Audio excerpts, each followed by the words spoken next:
When the show went on the air, it was like the best kept secret since Oak Ridge. I mean, nobody was watching, and ABC was, as I said, had a terrible their coverage, the number of stations they had in their daytime lineup was pathetic. You couldn't get good numbers. They had one successful show. I think it was General Hospital, and everything else was a disaster. And we didn't catch on. We were just doing, mediocre.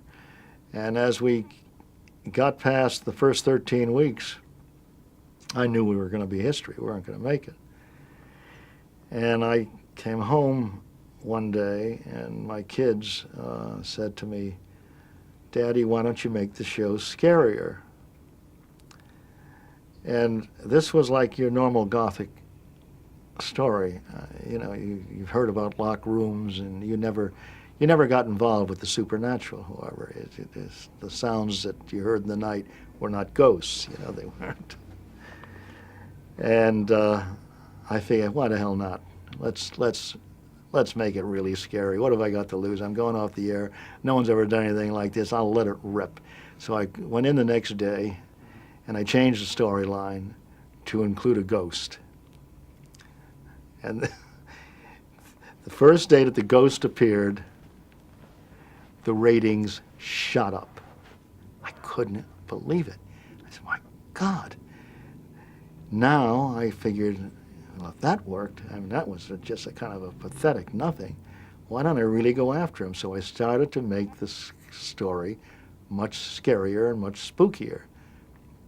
And the ratings kept going up and up and up. And then I finally decided, well, let's see how far I can go with this thing. I'll go for the scariest, most awful thing I can remember as a kid, go for a vampire. The plan was never, of course, to use him beyond sticking a stake in his heart at a certain point. He was supposed to be a true marauder. He was Dracula. He was a bad guy.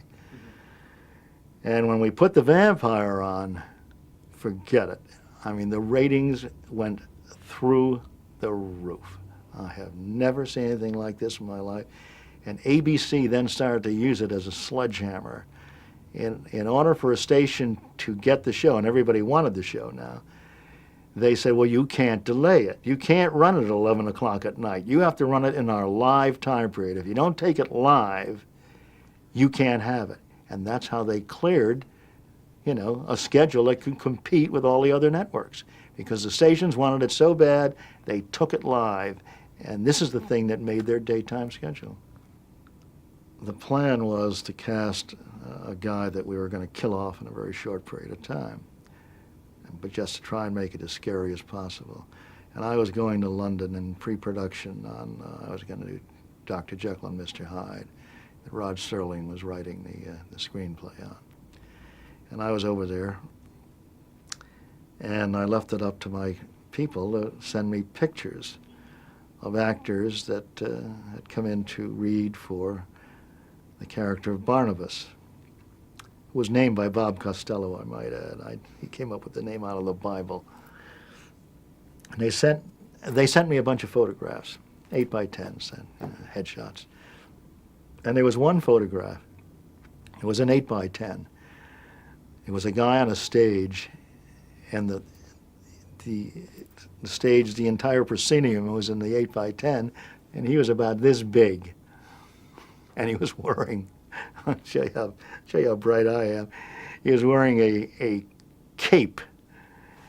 So even though I could barely see what he looked like, the figure was so small, I called my casting guy, a guy named Alan Shane, and I said, who is this guy? And he said, well, his name is Jonathan Frid. He's a very fine Shakespearean actor. He's a Canadian.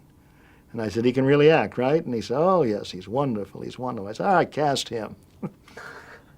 The incredible success that Jonathan Frid had as Barnabas,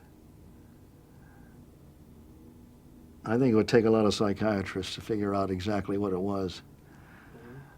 But the women were insane over him. And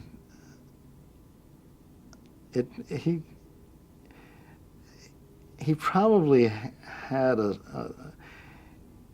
he had danger about him, because as the vampire he was scary.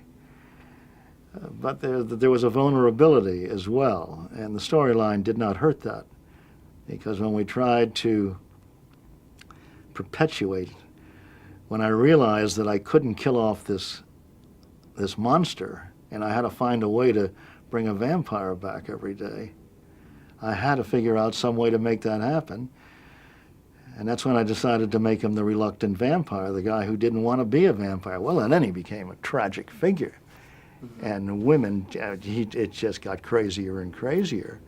I mean, we had to put on special people to process the mail. It used to come in gigantic truckloads.